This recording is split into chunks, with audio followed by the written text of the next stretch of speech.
mengenai rute pelarian Daud. Rute pelarian Daud itu bisa dilihat seperti ini. Jadi dia tahap pertama itu dari Rama, ini Rama di sini. Oke, Rama, Gibea, Nob, Gad. Gad ini tanah orang Filistin. Kemudian dia pergi ke Goa Adulam, Mispa di Moab. Mispa di Moab di sini. Jauh gitu ya. Mispa di Moab. Setelah itu dia balik lagi. Hutan Keret, dia pergi ke Kehila. Ini semua di tahap pertama. Tahap pertama pelarian Daud. Kemudian tahap kedua ini kebanyakan di padang gurun, tempat-tempat yang jarang ada manusianya. Dia pergi ke padang gurun Zif, tempat yang ke-9, kemudian padang gurun Maon. Dari padang gurun Maon dia pergi ke Engedi, dari Engedi dia pergi sampai ke padang gurun Paran, tempat yang terjauh. Kemudian dia kembali ke Karmel, dari Karmel ke Zif. Nah, ini kita sudah bahas sampai ke Zif. Di Zif, ini sebenarnya wilayah suku Yehuda. Akan tetapi suku Yehuda, orang-orang yang tinggal di Zif melaporkan Daud kepada Raja Saul. Dan Saul pada akhirnya datang membawa 3.000 pasukan mengepung dia. Di saat itu Tuhan menurunkan apa ya, kasih karunia. Kasih karunianya ini agak berbeda. Dia membuat semua orang yang bersama-sama dengan Saul, Raja Saul dan juga semua pasukannya itu tertidur dengan begitu lelapnya sampai-sampai Daud dan anak buahnya datang. Mereka nggak sadar gitu kan. Dan di sini pada akhirnya Daud menyatakan gitu, setelah semuanya bangun, Daud menyatakan bahwa Tuhan telah menyerahkan engkau nyawamu kepadaku, tetapi aku tidak mau apa-apain gitu kan. Nah di sini terakhir kali Saul mengejar Daud. Terakhir kali di Zif ini, di tempat yang ke-14. Saul akhirnya pulang ke Gibea, tetapi apa yang terjadi dengan Daud dan kumpulannya? Nah, di sini dari Zif ini yang ke-14, Daud pergi ke Gad. Kalau kita baca di 1 Samuel 27, 1 Samuel 27 ayat 1, di situ dikatakan ini. Tetapi Daud berpikir dalam hatinya, bagaimanapun juga pada suatu hari aku akan binasa oleh tangan Saul. Jadi tidak ada yang lebih baik bagiku selain meluputkan diri dengan segera ke negeri orang Filistin. Maka tidak ada harapan bagi Saul untuk mencari aku lagi di seluruh daerah Israel, dan aku akan terluput dari tangannya. Jadi Daud di sini dia mengedepankan pikirannya sendiri. Pada akhirnya dia pergi ke Gad. Nah, kita perlu ingat mengenai Gad ini, kenapa Daud pergi ke Gad? Saat ini yang menjadi pengikut Daud itu ada 600 orang. Kalau kita baca cerita selanjutnya, yang mengikuti ini bukan cuma 600 orang saja, tetapi istri, anak-anak, ikut semuanya. Kalau kita pukul rata-rata satu kakak itu 4 orang, 4 anggota keluarga, maka yang mengikuti Daud itu ada sekitar 2.000 orang. 2.000 orang. Jadi ini banyak sekali. 1 Samuel 27 ayat 2 dikatakan, bersiaplah Daud, lalu berjalan ke sana, ia dan ke-600 orang yang bersama-sama dengan dia, kepada Akis bin Maok, raja kota Gad. Jadi kenapa Daud pergi ke kota Gad? Karena yang pertama dia memikirkan keamanannya dari kejaran Saul. Yang kedua, dia memikirkan pengikutnya bagaimana bisa makan. Nah, ini kan suatu hal yang memusingkan, betul ya? Suatu hal yang memusingkan. Dia harus pikirkan mengenai hal itu.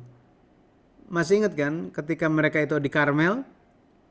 Banyak orang yang bersama-sama dengan dia, tetapi dia harus memberi makan. Pada akhirnya dia minta bantuan dari Nadab, gitu ya. Nadab, tetapi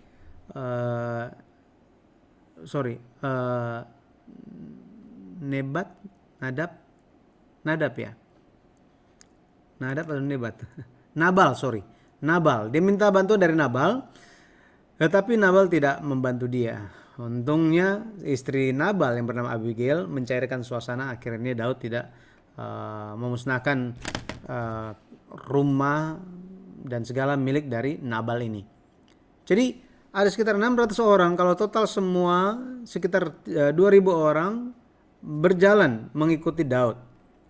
Nah, kalau kita lihat di 1 Samuel 27 ayat 4, sampai Daud pergi ke Gad, pada akhirnya Saul tidak mengejar dia lagi. Tetapi masalahnya apa? Masalahnya Daud pergi ke kota Gad, wilayah orang Filistin, tanpa bertanya kepada Tuhan. Kita sudah lihat tadi 1 Samuel 27 ayat 1. Nah, biasanya Daud kemana-mana itu selalu berkonsultasi dengan Tuhan. Dia selalu berdoa kepada Tuhan, menanyakan kehendak Tuhan. Tetapi ketika dia mengambil keputusan pergi ke Gad, Tuhan tidak dilibatkan dalam hal ini. Bayangkan bagaimana hati Tuhan melihat tindakan Daud. Tindakan Daud ini pada akhirnya di kemudian hari membawa masalah besar. Masalah besar. Raja Gad, yaitu Akis, mengizinkan Daud dan orang-orangnya tinggal di Ziklag. Daud ada di Filistin, di tanah orang Filistin itu sekitar 4 tahun. 4 tahun. Dan selama 4 tahun ini Daud tidak mencari Tuhan. Itu sejak 1 Samuel 27 ayat 1 ketika dia pergi ke Gad sampai pasal 30 ayat 7 setelah masalah terjadi. Jadi Tuhan harus memunculkan sesuatu dulu baru Daud sadar. Seperti ini. Nah, makanya di sebelum cerita Daud ini, Abraham pun pernah melupakan kehendak Tuhan, melupakan janji Tuhan. Dia mengambil, dia lebih mengikut pikiran dari istrinya Sarah, ya, yang akhirnya menjadi pikirannya dia sendiri, ingin menggenapi perjanjian Tuhan dengan pikiran mereka, dengan usaha manusiawi mereka. Pada akhirnya Allah tidak menambahkan dirinya kepada Abraham selama 13 tahun. Bayangkan. Itu dari Kejadian 16 sampai Kejadian 17. Itu ada 13, rentang tahun itu situ ada 13 tahun. Sampai pada akhirnya Allah menyadarkannya. Ini yang terjadi kepada Abraham. Dan terjadi kepada Daud juga. Nah, sama, jangan sampai kita sama seperti itu. Kita tunggu sesuatu terjadi dulu baru kita mencari Tuhan. Ini pelajaran yang kita bisa dapatkan lewat tindakan Daud. Nah, apa yang terjadi kepada Daud di Filistin, di tanah Filistin? Kalau kita lihat di Filistin, Daud meminta sebuah tanah untuk dia, suatu kota untuk dia bisa tinggal, dia dan orang-orangnya. Dan Raja Akis bilang, ya udah kamu tinggal di Ziklag aja. Arti Ziklag itu adalah liku-liku. Liku-liku. Ibu-ibu pernah pergi ke puncak, itu liku-liku, seperti itu. Ya. Jadi Daud dia ada di Ziklag sampai Saul mati. Sampai Saul mati. 2 Samuel 1 ayat 1. Nah, kalau kita lihat pelarian Daud sama seperti arti nama Ziklag. Itu penuh dengan liku-liku. Pada waktu Daud ada di Ziklag, di tanah orang Filistin, Daud hampir saja berperang melawan bangsa dia sendiri, melawan Israel. Jadi hanya saja pada waktu itu ketika Daud tampil gitu ya, ya udah saya ikut perang bersama-sama dengan Raja Akis.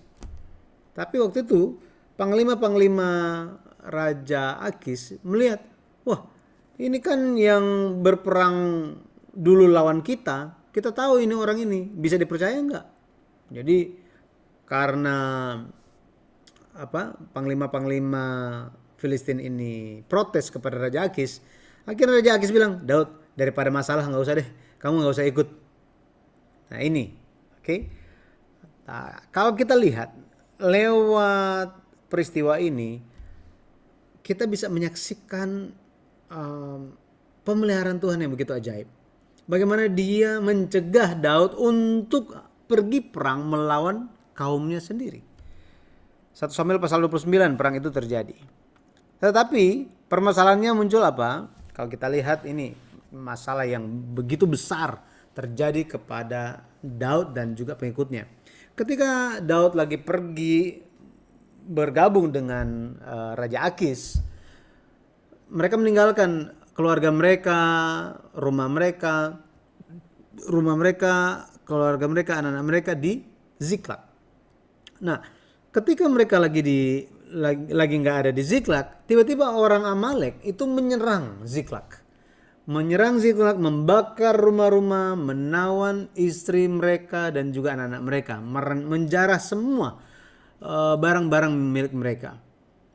Nah, waktu itu Daud dia kembali, dan ketika dia dan 600 pasukannya menyaksikan rumah sudah kebakar gitu kan.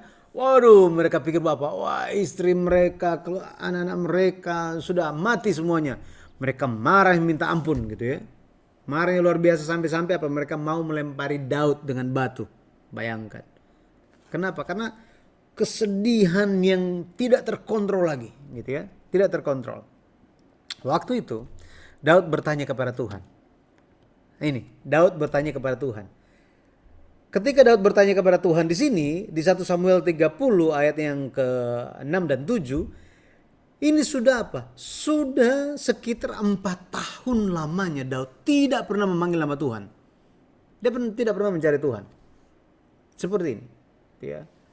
Nah, pada akhirnya dia bertanya kepada Tuhan, Tuhan bagaimana? Apakah kami harus mengejar orang Amalek? Akhirnya dijawab melalui Urim dan Tumim itu yang di efod, di dalam baju efod.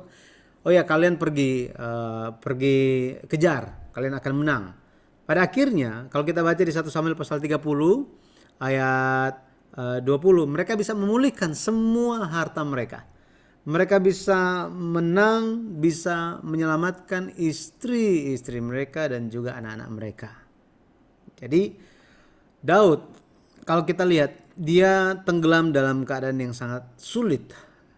Salah satu kesukaran yang terbesar. Kalau dulu dia nyawanya terancam gara-gara musuh-musuhnya, karena Saul gitu ya. Sekarang itu terancam gara-gara pengikutnya sendiri.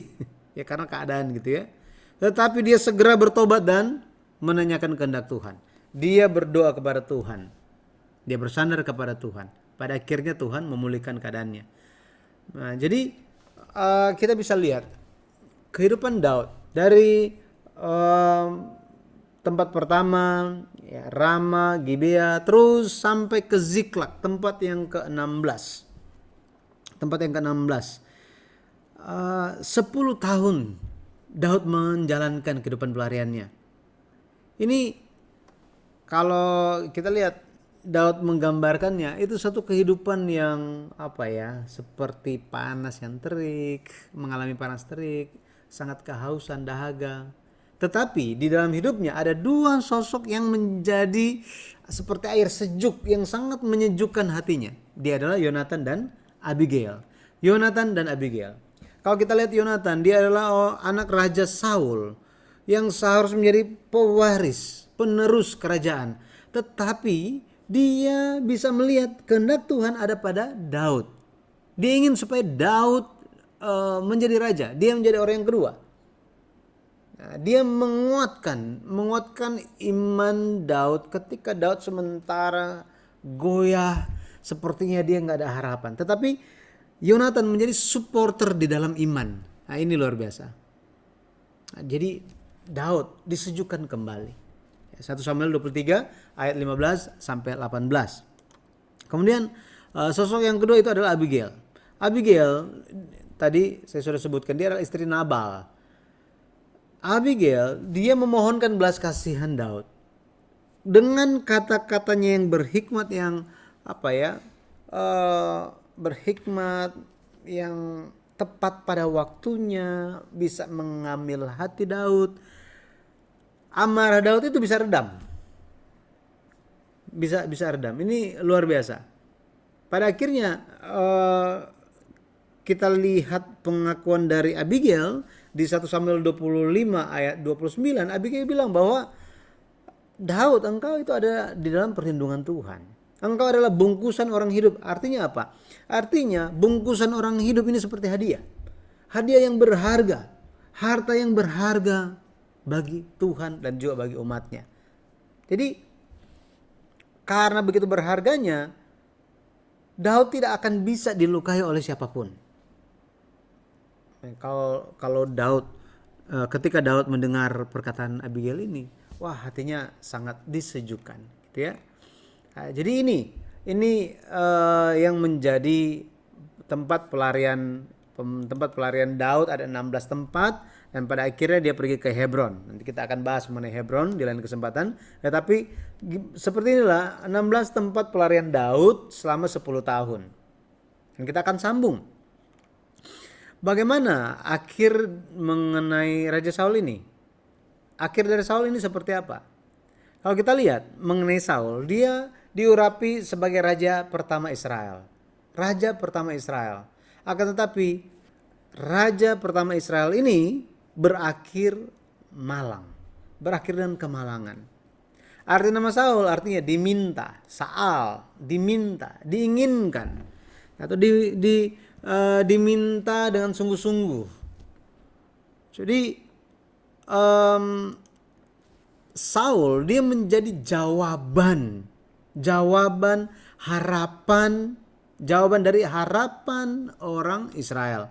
Mereka menginginkan raja dan Tuhan berikan mereka raja. Nah, Tuhan memang peringatkan akan terjadi begini-begini ya kalau nanti ada raja. Tapi mereka bilang apa? Nggak apa-apa, yang penting kami ada raja sama seperti orang yang lain, sama seperti bangsa yang lain. Tuhan mengizinkan, meskipun orang Israel meminta suatu hal yang menyakiti dirinya, tetapi dia mengizinkan hal itu terjadi. Kalau kita lihat ada dua cara Allah mengizinkan sesuatu. Yang pertama itu Allah sangat berkenan terhadap hal yang diminta sehingga Allah berikan. Kenapa? Karena ini merupakan kehendak Allah. Jadi dimohonkan, sesuatu yang dimohonkan itu ternyata itu adalah kehendak Allah. Jadi Allah sangat berkenan, Allah menjawabnya. Tetapi yang kedua, Allah yang mengalah dalam pengertian begini, ya sudah silakan, gitu ya, silakan ini. Allah berikan pada akhirnya. Tetapi kita perlu lihat kenapa Allah berikan ini. Tujuannya supaya orang tersebut tidak jatuh. Tidak jatuh. Ini. Kalau Allah tidak berikan dia bisa jatuh. Tetapi bisa juga Allah bilang apa? Allah bilang enggak. Tetapi kadang-kadang Allah jawab. Allah izinkan sesuatu terjadi. Kenapa? Supaya mereka tidak jatuh dalam pencobaan. Gitu ya. Dan tentu tidak semuanya seperti itu. Gitu ya. Case by case dalam hal ini. Ketika orang Israel meminta raja, Allah berikan kepada mereka. Gitu ya. Allah berikan. Ini terjadi kepada orang Israel. Allah tentukan Saul menjadi raja atas mereka. Allah suruh Samuel, urapi Saul. Dan sejak Allah mengurapi Saul, di dalam Saul itu penuh dengan Roh Kudus. Roh Allah berkuasa atasnya, hatinya itu diubahkan menjadi berbeda, beda dari orang-orang yang lain. Ini luar biasa. 1 Samuel 10 ayat 9 sampai 10. Dan kalau kita lihat Allah bukan hanya memilih dia, bukan hanya mengurapi dia begitu saja dan biarkan, tetapi Allah membuat dia itu ditinggikan, memberikan memperoleh kemuliaan dari semua orang.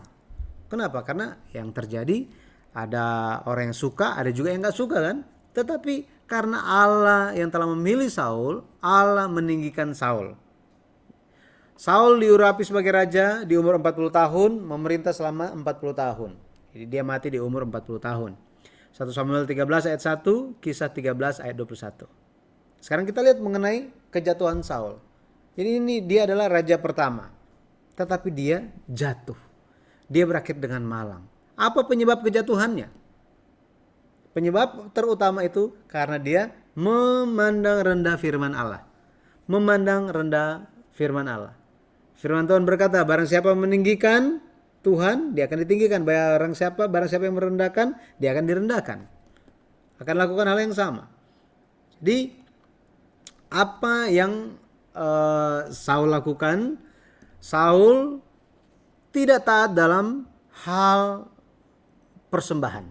Dalam hal persembahan kepada Allah. Sudah dibilang bahwa apa? Tunggu 7 hari. Nanti Samuel akan berikan korban persembahan. Tunggu 7 hari. Jadi 7 hari merupakan jangka waktu yang paling baik, yang sangat baik untuk membuktikan ketaatan. Ketaatan yang sempurna. Akan tetapi Saul dia tidak taat. Kekhawatiran dibandingkan dengan janji Tuhan, kekhawatiran itu lebih menguasai dirinya. Sekali lagi, kekhawatiran Saul mengalahkan ketaatannya terhadap firman Tuhan. Kenapa? Karena dia terlalu banyak memikirkan, terlalu banyak menyaksikan kekhawatiran yang terjadi di sekitar dia. Sehingga dia terefek juga. Pada akhirnya dia bertindak sebagai imam. Padahal dia orang Benyamin, bukan orang Lewi. Di situ. Ya. Jadi 1 Samuel 13 ayat 8 dikatakan, ia menunggu 7 hari lamanya sampai waktu yang ditentukan Samuel. Tetapi ketika Samuel tidak datang ke Gilgal, mulailah rakyat itu berserak-serak meninggalkan dia. Nah, di sini kekhawatirannya. Dia menyaksikan kekhawatiran itu dan kekhawatiran itu memasukinya. Waktu itu dibilang apa? Ayat yang ke-9. Sebab itu Saul berkata, bawalah kepadaku korban bakaran dan korban keselamatan itu. Lalu ia mempersembahkan korban bakaran. Ayat 10. Baru saja ia habis mempersembahkan korban bakaran, maka tampaklah Samuel datang. Saul pergi menyongsongnya untuk memberi salam kepadanya. Sini Samuel menyatakan bahwa tindakan Saul adalah tindakan yang tidak menjaga perintah Tuhan. Akibatnya dikasih tahu bahwa apa? Hukumannya, kerajaanmu tidak akan berlanjut. Itu di ayat 13 dan 14. Jadi kalau kita lihat di sini ketidaksabaran untuk tetap bertahan taat ini menyebabkan pelanggaran, menjadi dosa. Amsal 14 ayat 29, pasal 21 ayat 5. Kemudian itu masalah persembahan. Kemudian tentang orang Amalek. Orang Amalek ini di 1 Samuel 15 ayat 3, ya, kalau kita lihat perintah diberikan kepadanya, pergilah tumpaslah semua orang Amalek. Kenapa? Karena Tuhan sudah bersumpah akan memusnahkan bangsa Amalek yang telah berbuat jahat bagi umat Tuhan ketika keluar dari Mesir. Tetapi kalau kita lihat ayat yang ke-9, 1 Samuel 15 ayat 9, Saul rakyat itu tidak melakukan sepenuhnya firman Tuhan. Semua yang bagus-bagus, kayaknya ternak yang bagus-bagus itu semua dibiarkan masih hidup. Jadi Tuhan katakan, karena engkau telah meninggalkan firman-Ku, aku akan meninggalkanmu. Jadi di saat ini Allah membuang Saul. Samuel dia menyatakan mendengarkan atau mentaati itu lebih baik daripada korban persembahan. Lebih baik. Karena pendurhakaan artinya apa? Pendurhakaan artinya tidak mau taat, menentang. Ini seperti dosa bertenung katanya. Kemudian kedegilan, keras hati, keras kepala, ini penyembahan berhala, menyembah terafim. Jadi dibilang, karena engkau telah menolak firman Tuhan, maka ia telah menolak engkau sebagai raja. Seperti ini. Nah, kemudian yang terakhir kemudian apalagi yang dia lakukan? Kejatuhannya itu muncul atau tampak lewat apa? Mengenai suku Gibeon. Yosua, di zaman Yosua, zaman penaklukan Kanaan, itu telah dibuat perjanjian bahwa orang Israel akan melindungi, tidak akan memusnahkan suku Gibeon. Suku Gibeon ini salah satu suku Kanaan, gitu ya. Tetapi Saul membunuh orang-orang Gibeon. Ini kalau kita lihat dia telah melanggar, karena dia melihat kalian kok enak-enak sekali gitu ya, masuk keluar kemah suci, saya aja nggak seperti itu. Jadi dia nggak suka, gitu ya. Dia merasa dia itu lebih lebih hebat gitu dibanding orang-orang yang melayani di rumah Tuhan. Karena orang-orang Gibeon ini melayani di rumah Tuhan. Pada akhirnya mereka menjadi hamba atau menjadi budak di kemah suci. Akibat tindakan Saul ini, di zaman Daud ada kelaparan selama 3 tahun. Bayangkan seperti itu.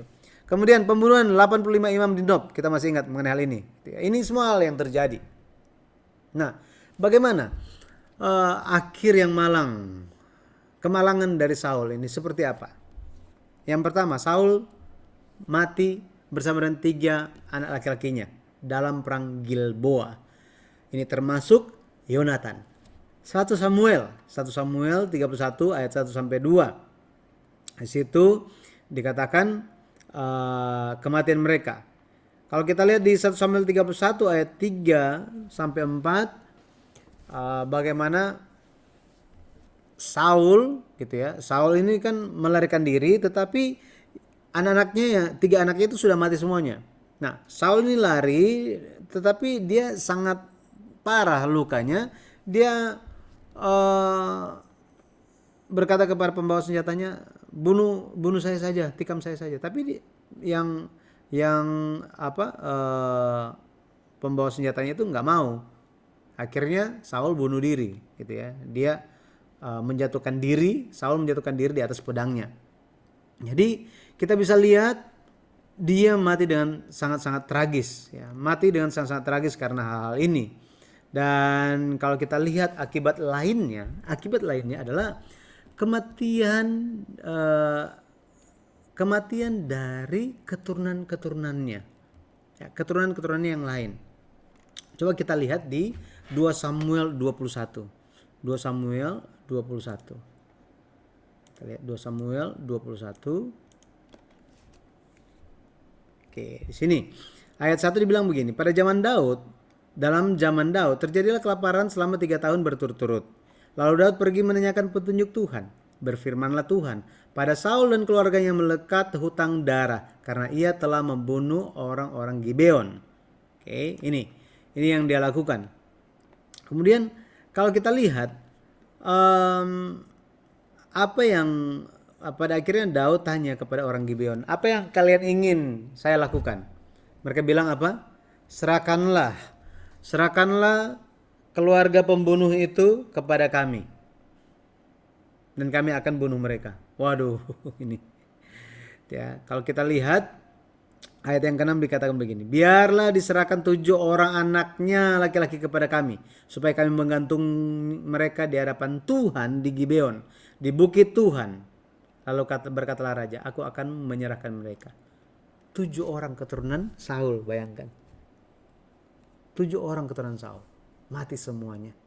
Ini bilang anak laki-laki kan, tetapi bahasa aslinya itu Ben, ini bicara mengenai anak laki-laki, anak atau keturunan, gitu ya, anak atau keturunan. Jadi keturunan Saul.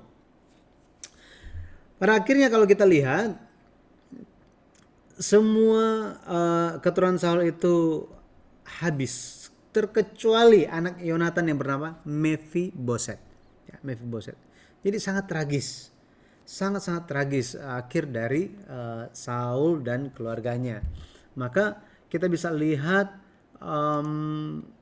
kesalahan atau dosa yang dilakukan oleh oleh Saul itu mengakibatkan kemalangan yang begitu besar bagi keluarganya sendiri.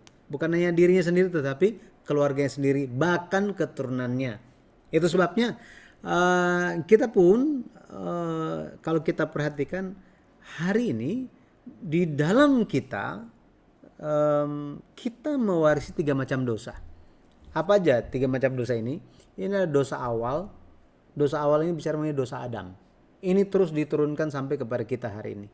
Kalau kita baca di Roma 5, di situ dikatakan bahwa karena satu orang telah berdosa, maka dosa sudah masuk kepada dunia. Demikian juga maut. Makanya setiap orang yang ada dosa, ujungnya adalah maut sebagai upah dari dosa itu. Oke. Jadi ini dosa asal, yaitu dosa Adam itu. Kemudian kalau kita lihat ada dosa keturunan. generasi sebelum kita itu ada melakukan dosa-dosa mereka, dan ini semua sampai kepada kita, gitu ya. Tanpa kita sadari itu semua pun ada di dalam kita. Kita sementara memikulnya. Dan yang ketiga adalah dosa pribadi, dosa yang kita lakukan, diri kita lakukan, gitu ya. Nah, tetapi 3 macam dosa ini semuanya telah diselesaikan oleh Yesus Kristus di atas kayu salib dengan mencurahkan darahnya yang berharga. Itu sebabnya ketika Yesus di atas kayu salib, dia menyampaikan 7 perkataan. Kita bisa melihatnya, kita bisa memahaminya sebagai khotbah darah. Dan di dalam setiap khotbah itu, setiap ucapan itu mengandung makna yang begitu mendalam untuk keselamatan manusia, untuk penebusan umat manusia. Itu sebabnya kita kalau kita lihat di seluruh mezbah, seluruh mimbar gereja-gereja itu harus ada salib. Harus ada salib. Yang saya maksudkan itu bukan gambarnya salib, tetapi apa?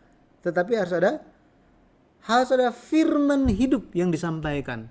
Firman apa adanya yang berbicara tentang Yesus Kristus menebus umat manusia. Hanya Yesus yang bisa memulihkan umat manusia. Hanya di dalam Yesus saja kita bisa menggenapkan segala janji Tuhan. Nah, ini semua harus disampaikan dalam mimbar Tuhan, dalam mimbar-mimbar gereja. Nah, makanya bagi kita hari ini pun ketika kita menerima firman Allah yang hidup, maka bagi kita Roh Kudus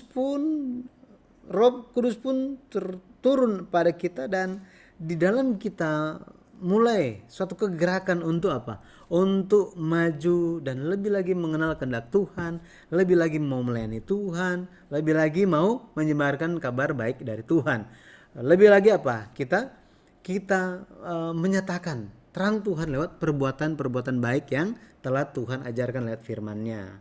Jadi pada akhirnya saya berdoa dalam nama Tuhan Yesus Kristus kita bisa menjalankan kehidupan kita sambil melihat, Tuhan telah menyertai Daud, dia telah mengalahkan semua musuhnya. Pada akhirnya ini bernubuat tentang Yesus Kristus yang telah menaklukkan semua musuhnya di bawah kakinya. Dan pada akhirnya kita pun harus melakukan hal yang sama. Kita harus lakukan apa? Kita harus memenuhi diri kita dengan firman-Nya, dengan roh-Nya, sehingga kita bisa mengalahkan kejahatan dengan kebaikan di dalam diri kita, dan kita bisa menjadi pemenang-pemenang di hari akhir. Makanya kalau kita baca kitab Wahyu dikatakan barang siapa menang ia akan apa? Barang siapa menang ia akan apa? Di menang. Ya, kemenangan di sini kita harus pahami sebagai apa? Sebagai menang atas kejahatan, menang atas dosa, ya, menang atas diri kita juga termasuk di dalamnya, menang atas dunia. Yesus berkata apa? Jangan khawatir, aku telah mengalahkan dunia. Ya, makanya kita perlu Yesus bersama-sama dengan kita, barulah kita bisa mengalahkan dunia.